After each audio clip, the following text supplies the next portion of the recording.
প্রাণপ্রিয় শিক্ষার্থীবৃন্দ, তোমাদের সকলকে স্বাগত জানাচ্ছি। আমি জয়তশীল, সহকারী অধ্যাপক, বান্দরবান ক্যান্টনমেন্ট পাবলিক স্কুল ও কলেজ। প্রিয় শিক্ষার্থীবৃন্দ, লক্ষ্য করবে এটি তোমাদের জন্য অনলাইনে ৬৮তম ক্লাস। বিশেষ করে দ্বাদশ শ্রেণীর শিক্ষার্থীবৃন্দ যারা 2019 এবং 20 সালের শিক্ষাবর্ষ, তোমাদের জীববিজ্ঞান দ্বিতীয় পত্রের অধ্যায় 8 থেকে ইফেক্ট অফ হরমোন সম্পর্কে আমি আলোচনা করব। হরমোনের প্রভাব আর কি। দেখো প্রিয় শিক্ষার্থীবৃন্দ, দেহের বৃদ্ধিতে হরমোনের কি প্রভাব রয়েছে। Effect of hormone in the growth of the body. দেখো, মানব দেহের বৃদ্ধিতে দুটি হরমোন প্রধান ভূমিকা পালন করে। একটি হচ্ছে পিটুইটারি গ্রন্থি নিঃসৃত গ্রোথ হরমোন এবং অন্যটি থাইরয়েড গ্রন্থি নিঃসৃত থাইরক্সিন। আরেকবার বলছি, একটি হচ্ছে পিটুইটারি গ্রন্থি নিঃসৃত গ্রোথ হরমোন এবং অন্যটি থাইরয়েড গ্রন্থি নিঃসৃত থাইরক্সিন হরমোন। গ্রোথ হরমোনের ভূমিকা: 1, তরুণাস্থি ও অস্থির কোষগুলির পূর্ণতা প্রাপ্তি সহ এগুলোর বৃদ্ধি, অস্থিতে ক্যালসিয়াম আয়ন সঞ্চয়। নাম্বার 2, কোষের অ্যামিনো অ্যাসিড গ্রহণ ও প্রোটিন সংশ্লেষণ হার বৃদ্ধি করে, ফলে দেহের পেশির বৃদ্ধি ঘটে। নাম্বার 3, ক্ষুধার্ত অবস্থায় রক্তে গ্লুকোজ ও মুক্ত ফ্যাটি অ্যাসিডের পরিমাণ বাড়িয়ে দেহের ক্ষয় রোধ করে। নাম্বার 4, অন্ত্র থেকে ক্যালসিয়াম আয়ন শোষণ ও বৃক্ষ থেকে কিডনি, বৃক্ষ থেকে বিভিন্ন আয়ন রিঅ্যাবজর্ব করে, পুনঃশোষণ করে, দেহের বিভিন্ন আয়নের পরিমাণ বর্ধন ও দৈহিক বৃদ্ধি নিয়ন্ত্রণ করে। তারপরটা দেখো, নেক্সট স্লাইডে কি আছে। নাম্বার 5, দেহের সকল নরম অঙ্গের এক্সেপশন হচ্ছে ব্রেইন, মস্তিষ্ক ব্যতীত আকার বৃদ্ধি ও স্বাভাবিক অবস্থা বজায় রাখে। বেশি দুধ উৎপাদন স্তনগ্রন্থিকে প্রভাবিত করে। এরিথ্রোপোয়েসিস, এই হরমোনটার কথা মনে রাখবে, এটা পরীক্ষায় এমসিকিউ আকারে বেশি পাওয়া যায় এবং ইম্পর্টেন্ট। এরিথ্রোপোয়েসিস প্রক্রিয়াকে উদ্দীপ্ত করার মাধ্যমে রক্তের লোহিত রক্তকণিকার সংখ্যা বৃদ্ধি করে। এই প্রক্রিয়াটা হলো লোহিত কণিকার সংখ্যা বৃদ্ধি প্রক্রিয়া। এখানে এক ধরনের হরমোন কাজ করে, এরিথ্রোপোয়েটিন, মনে রাখবা, এরিথ্রোপোয়েটিন। থাইরক্সিন হরমোনের ভূমিকা দেখো, পিটুইটারি গ্রন্থিকে গ্রোথ হরমোন ক্ষরণে উদ্দীপ্ত বা উদ্দীপিত, যেটাই বলি না কেন, পিটুইটারি গ্রন্থিকে গ্রোথ হরমোন ক্ষরণে উদ্দীপ্ত করে। এরপর দেখো, প্রোটিন সংশ্লেষণের হার বাড়িয়ে দেহের বৃদ্ধি ঘটায়। কঙ্কাল পেশির বৃদ্ধি ও রক্ষণাবেক্ষণ নিয়ন্ত্রণ করে। বিভিন্ন টিস্যুর বিভেদ ও পরিপক্কতার জন্য এটি অত্যাবশ্যক। খাদ্যের বিপাকীয় হার বৃদ্ধি করে। তারপরে দেখো, শারীরবৃত্তীয় কাজে হরমোনের প্রভাব আগে পড়েছে আমরা গ্রোথ বৃদ্ধিতে। এখন ফিজিওলজিক্যাল ফাংশনের ক্ষেত্রে হরমোনের কি প্রভাব।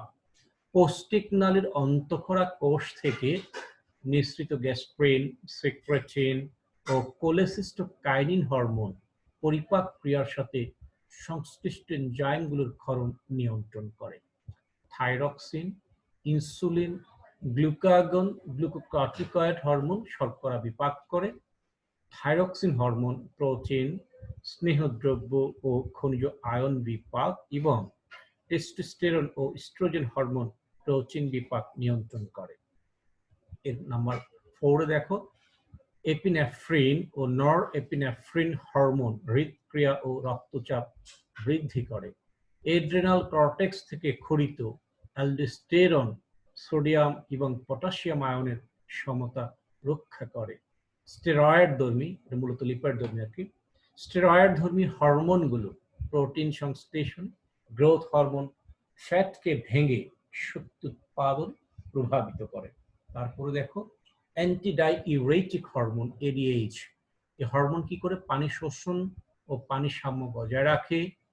কিডনি থেকে, বৃক্ষ থেকে ক্ষরিত এরিথ্রোপোয়েটিন হরমোন লোহিত কণিকা উৎপাদন নিয়ন্ত্রণ করে। ইস্ট্রোজেন ঋতুচক্র, যেটা মেনস্ট্রুয়াল সাইকেল রজচক্র যেটা, ও স্তনগ্রন্থি মেমারি গ্ল্যান্ডের বিকাশ নিয়ন্ত্রণ করে। প্রোজেস্টেরন জরায়ুর প্রাচীরে নিষিক্ত ডিম্বাণু স্থাপন এবং গর্ভাবস্থায় স্তনগ্রন্থির বিকাশ ঘটায়। টেস্টোস্টেরন শুক্রাণু জননে শুক্রাশয়কে উদ্বুদ্ধ করে, এটা পুরুষের ক্ষেত্রে। প্রসবের সময় রিল্যাক্সিন শ্রোণীদেশীয় লিগামেন্ট ও পেশির প্রসারণ ঘটিয়ে এবং অক্সিটোসিন জরায়ুর সংকোচন ঘটিয়ে প্রসব ত্বরান্বিত করে। তাহলে অক্সিটোসিন এবং রিল্যাক্সিনের ক্ষেত্রে আমরা দেখতে পাচ্ছি তাদের প্রসব ঝামেলা মুক্ত করার ক্ষেত্রে বেশ গুরুত্বপূর্ণ অবদান রয়েছে। টেস্টোস্টেরন ও estrogen hormone secondary sexual character যৌন বৈশিষ্ট্যের বিকাশ ঘটায়। যে লক্ষণগুলো বাহ্যিকভাবে দেখে বোঝা যায় যে কোনটা পুরুষ কোনটা স্ত্রী, সেই লক্ষণগুলো বিকাশ করার ক্ষেত্রে, ডেভেলপমেন্টের ক্ষেত্রে টেস্টোস্টেরন বিশেষ করে পুরুষের ক্ষেত্রে, ইস্ট্রোজেন নারীর ক্ষেত্রে। Growth hormone thyroxine, oestrogen, prolactin সন্তান প্রসবকারী মায়ের স্তনগ্রন্থির বৃদ্ধি ও দুগ্ধ উৎপাদন ক্ষমতা বৃদ্ধি করে। প্রিয় শিক্ষার্থীবৃন্দ, লক্ষ্য করো আচরণের উপরও কিন্তু প্রভাব আছে। এর আগে আমরা দেখলাম বৃদ্ধিতে প্রভাব, শারীরতাত্ত্বিক প্রভাব, বাট বিহেভিয়ারাল যে একটা চেঞ্জ, সেক্ষেত্রেও কিন্তু হরমোনের একটা রোল বা ভূমিকা বা ইফেক্ট রয়েছে। মানব দেহের যে কোনো আচরণের রহস্য উদ্ঘাটনে অবাক হতে হয় কত নিখুঁত, সঠিক ও পরিমিত হরমোনের মিশ্রণে দেহ পরিচালিত হচ্ছে। এর জন্য রয়েছে কতগুলো সুনির্দিষ্ট অন্তঃকরা গ্রন্থি, যে গ্রন্থিগুলোর কথা আমি এর আগের ক্লাসে বলেছি। জীবনের প্রত্যেক ধাপে বিভিন্ন উপায়ে নারী, পুরুষ ও শিশুদেহের দৈহিক ও মানসিক পরিবর্তনে হরমোনের প্রভাব রয়েছে। দেখো, নারী দেহে আচরণগত পরিবর্তন, হরমোনের যে কি প্রভাব।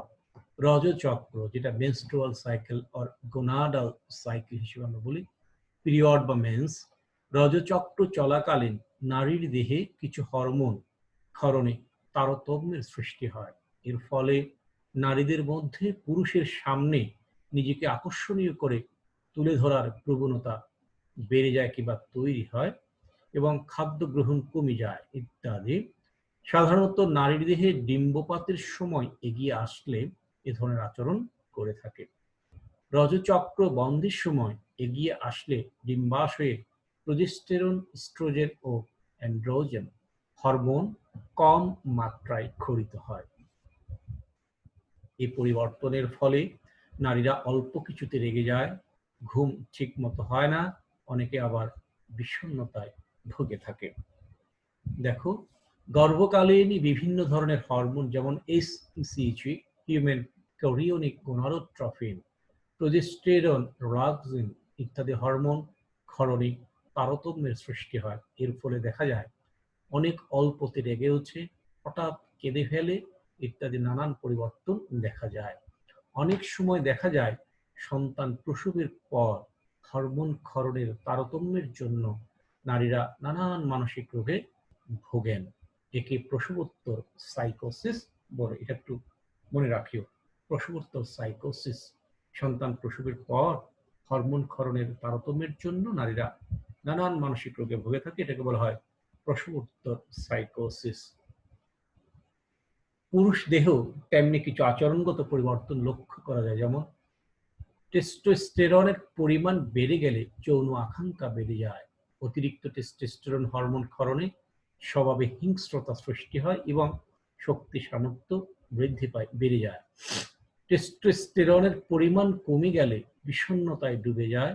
শুক্র নিবৃত্তি বা অ্যান্ড্রোপজ, মেয়েদের ক্ষেত্রে, নারীদের ক্ষেত্রে যেমন মেনোপজ, পুরুষদের ক্ষেত্রে হচ্ছে অ্যান্ড্রোপজ, শুক্র নিবৃত্তি। শুক্র নিবৃত্তি বা অ্যান্ড্রোপজের সময় কাছে চলে আসলে যৌন আকাঙ্ক্ষা কমে যায়। শিশুদের আচরণগত পরিবর্তন, শিশু যখন বয়ঃসন্ধিকালীন অবস্থায় উপনীত হয় তখন হরমোনের প্রভাব স্পষ্ট হয়। যাই হোক, এরপরে দেখো, এই তো ইতিবাচক। নেতিবাচক কিছু প্রতিক্রিয়া, যেমন অনিয়ন্ত্রিত হরমোন ব্যবহারের ফলাফল, result of uncontrolled use of hormone. দেহ সচল কর্মক্ষম রাখতে অতি অল্প ও নির্দিষ্ট পরিমাণ হরমোন দেহে প্রয়োজন হয়। কারো দেহে পরিমিত হরমোন ক্ষরিত না হলে নানা জটিল অবস্থা দেখা দিয়ে জীবনকে দুর্বিষহ করে তুলতে পারে। এমন অবস্থায় বিশেষজ্ঞ চিকিৎসকের পরামর্শ ও দক্ষ ব্যবস্থাপনায় নির্দিষ্ট হরমোন ব্যবহার করতে হয়। হরমোনের নিয়ন্ত্রিত ব্যবহার কষ্টদায়ক জীবনের অবসান ঘটালেও অনিয়ন্ত্রিত ব্যবহার উল্টো ফল বয়ে আনে। সুতরাং হরমোনের যে চিকিৎসা পদ্ধতির মাধ্যমে হরমোনের যে ব্যবহার সেক্ষেত্রে অত্যন্ত সতর্ক হতে হবে। বিশেষজ্ঞ চিকিৎসকের পরামর্শ ছাড়া কোনোভাবেই কোনো রকম হরমোন ইনটেক গ্রহণ করার কোনো সুযোগ নেই, এতে উল্টো ফল বয়ে আনে। কয়েকটি প্রধান হরমোনের অনিয়ন্ত্রিত ব্যবহারের ফলাফল একটু খেয়াল করে এখানে উল্লেখ করা হলো। বৃদ্ধি হরমোন দেহকে স্থিতিশীল ও বৃদ্ধিসম বজায় রাখতে গিয়ে অতিরিক্ত বৃদ্ধি হরমোন ব্যবহারের ফলে হাই ব্লাড প্রেশার, উচ্চ রক্তচাপ, রক্তে প্রচুর ফেট, ডায়াবেটিস, জয়েন্ট যেটা জয়েন্টের ব্যথা, যেটা সন্ধি ব্যথা এবং জয়েন্ট পেইন আর কি, হৃৎপিণ্ড বড় হয়ে যাওয়ায় হার্ট ফেইলিউর এবং হাত, পা, মাথার হাড় অস্বাভাবিক বড় হয়ে যাওয়ার মতো ঘটনা ঘটতে পারে। থাইরক্সিনের অনিয়ন্ত্রিত ব্যবহার দেখো। থাইরক্সিনের স্বল্পতা পূরণে যে সংশ্লেষিত হরমোন ব্যবহার করা হয় তাতে কেবল থাইরয়েড হরমোন স্বল্পতায় পূরণ হয় না, সে সঙ্গে থাইরয়েড ক্যান্সার এবং গলগণ্ড যেটা ঘেগ প্রতিরোধেও সহায়ক হয়। কিন্তু অতিমাত্রায় ব্যবহার হলে যেসব জটিলতা দেখা দেয় তার মধ্যে উল্লেখযোগ্য হচ্ছে ছদ্ম গলগণ্ড হতে পারে। তাছাড়া দ্রুত হৃদস্পন্দন, উদরীয় ব্যথা, চিন্তাগ্রস্ততা, খিটখিটে মেজাজ, ওজন কমে যাওয়া, ক্ষুধা বৃদ্ধি প্রভৃতি। অ্যালার্জিক প্রতিক্রিয়ায় শ্বাসকষ্ট, ঘন ঘন শ্বাস নেওয়া এবং মুখমণ্ডল ও জিহ্বা ফুলে যায়। হার্ট ফেইলিউর এবং রক্তে ক্যালসিয়াম ও ফসফরাস মাত্রার অস্বাভাবিক পরিবর্তন ঘটে। এপিনেফ্রিন বা অ্যাড্রেনালিনের দেখো কি পার্শ্ব প্রতিক্রিয়া। ফুসফুসের ভিতরে বাতাস চলাচলের নালী খুলতে, রক্তবাহিকা সংকীর্ণ করতে এবং বিভিন্ন মারাত্মক অ্যালার্জিক ক্রিয়ার বিরুদ্ধে কাজ করতে সংশ্লেষিত এপিনেফ্রিন ব্যবহৃত হয়। অতিমাত্রায় ব্যবহৃত হলে দেখা দেয় হাই ব্লাড প্রেশার, উচ্চ রক্তচাপ, সঙ্গে মাথা ব্যথা, মাইগ্রেনের মতো সমস্যা পেয়ে ঝাপসা দৃষ্টি, দুশ্চিন্তা, দ্বিধাদ্বন্দ্ব, বুক ব্যথা, অনিয়মিত হৃদস্পন্দন, হঠাৎ দুর্বলতা, কথা বলায় বা হাঁটা চলায় ভারসাম্যহীনতা, ঘন ঘন শ্বাস নেওয়া প্রভৃতি। টেস্টোস্টেরনের ক্ষেত্রে দেখো, এটি পুরুষের অত্যন্ত প্রয়োজনীয় হরমোন। এর স্বাভাবিক ক্ষরণে পুরুষী যৌনাঙ্গ সুগঠিত রাখে, যৌন বৈশিষ্ট্যের প্রকাশ ঘটিয়ে পৌরুষ প্রদর্শন করে। পুরুষত্ব যেটা বড়ি বা ইনজেকশনের মাধ্যমে টেস্টোস্টেরনের অভাব পূরণে ব্যবস্থা নেওয়া যায়, কিন্তু এর অতি ব্যবহারে প্রথমে দুর্বলতা, নিদ্রালো ভাব, গায়ে ব্যথা, চামড়ায় জ্বালাপোড়া ভাব, মনোযোগহীনতা, হাত পায়ের আঙুল ঠান্ডা হয়ে আসা প্রভৃতি দেখা দেয়। পরে শুক্রাশয়ে ব্যথা, দ্রুত বা মন্থর স্পন্দন, রক্তময় মলত্যাগ, মূত্রথলিতে ব্যথা, পিঠের দুপাশে বা মাঝখান ধরে ব্যথা, ডায়রিয়া প্রভৃতি জটিল অবস্থার সৃষ্টি হয়। স্ট্রোজেনের ক্ষেত্রে দেখো, স্ট্রোজেন নারীদেহের গুরুত্বপূর্ণ হরমোন। পরিমিত স্ট্রোজেন নারীদেহকে সুস্থ, সবল ও সুদর্শন রাখে। কোনো কারণে দেহে অপর্যাপ্ত হরমোন উৎপন্ন হলে বিশেষজ্ঞ চিকিৎসক স্ট্রোজেনবাহী বড়ি বা ইনজেকশন ব্যবহারের পরামর্শ দেন। এসব সামগ্রীর অনিয়ন্ত্রিত ব্যবহারে নারী বিভিন্ন জটিলতায় ভুগে, যেমন স্তন দৃঢ় হয়ে যাওয়া, ঢুলু ঢুলু ভাব, অতিরিক্ত রক্তস্রাব, মাথা ব্যথা, মানসিক ভাবের পরিবর্তন, বমি ভাব, ত্বকে ফুসকুড়ি, মূত্রের রং পরিবর্তন ইত্যাদি দেখা দিতে পারে। ইনসুলিনের ক্ষেত্রে দেখো, আজকাল অনেকেই ডায়াবেটিসে আক্রান্ত হয়ে ইনজেকশনের মাধ্যমে ইনসুলিন নিয়ে জীবনযাত্রা অব্যাহত রেখেছেন, কিন্তু এর ব্যবহার কঠোর নিয়ন্ত্রণে না থাকলে নতুন নতুন জটিলতায় ভোগার আশঙ্কা থাকে, যেমন হাইপোগ্লাইসিমিয়া। হাইপোগ্লাইসিমিয়া হলো রক্তে শর্করার পরিমাণ কমে গেলেও সমস্যা, হঠাৎ করে পড়ে যেতে পারে এবং এমনকি শেষ পরিণতি হয়ে যেতে পারে। অবসাদ, ক্লান্তি ভাব চলে আসে, ঢুলু ঢুলু ভাব, মাথা ব্যথা, ক্ষুধা, মনোযোগে ব্যর্থ হওয়া, বমি ভাব, স্নায়ু দৌর্বল্য, ব্যক্তিত্ব পরিবর্তন, দ্রুত হৃদস্পন্দন, ঘুমে ব্যাঘাত, খিঁচুনি, ত্বক ফ্যাকাশে হয়ে যাওয়া ইত্যাদি সমস্যা দেখা দিতে পারে। আশা করি বুঝতে পেরেছো। আজ আর না, এখানে শেষ করব।